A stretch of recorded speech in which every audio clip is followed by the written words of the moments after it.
انجمن بانگواز و پرورده کمال دادگری کردستان هماهنگید گلمالبند دهوک خولک روشنبیری پرورده ایل دور بادینان رکخست.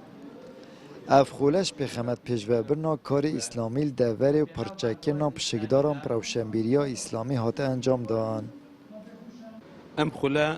یکی کلو خولانی که انجمنی بانگواز و پرورده کمال دادگری پیهل ساوه و هاوشێوەی ئەم خولە لە زۆربەی مەڵبەندەکانی ترا پێ هەڵساوین گرنگی ئەم خولە لەوایە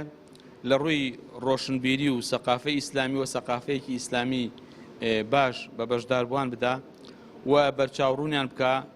لە کاروباری بانگەواز پەروەردە زانیاری و معلومات لەسەر ئیسلام لەسەر ئیشکردن بۆ ئیسلام عملی ئیسلامی و عملی جەماعی و پێویستی و ضرورەتی کارکردن بۆ ئیسلام هەوڵدان بۆ ئیسلام لە چوارچێوەی شریعەتی ئیسلام و بنەماکانی ئیسلامە جاو سرپرشتیارن و خوله زدتل سرتخا گنجام بو اجبر که هشیارکن و آشناکن گنجام پیاما اسلام و گرنگیا کار بکم اب پیتویکا سرکیا وی سردمیت هتا زانین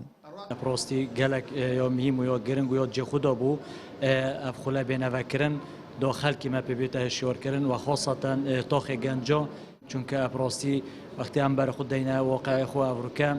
دجمنت اسلام و علمانیت کو موجوده دجی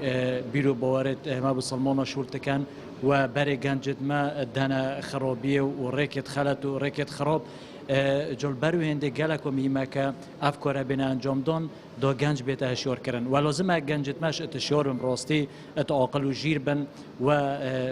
رش و سپیا لیک بکن و حقی و باطلی لیک بکن و بزانن که چه ریکا راست و درسته و کی دلسوزه وانه و کی برای ودت ریکا خود تعالی و برای ودت باشیه هم بو دنیا و هم بو قیامت و کیه که برای ودت خرابیه و برای ودت ضلالت و گمرابینه و بزربینه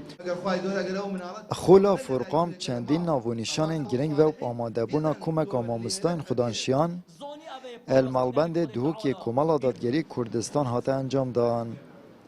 او جماره که باش یا خوش کو برایان پشکداری تدا کر آمد ریفکانی کنال آسمانی پیام دهوک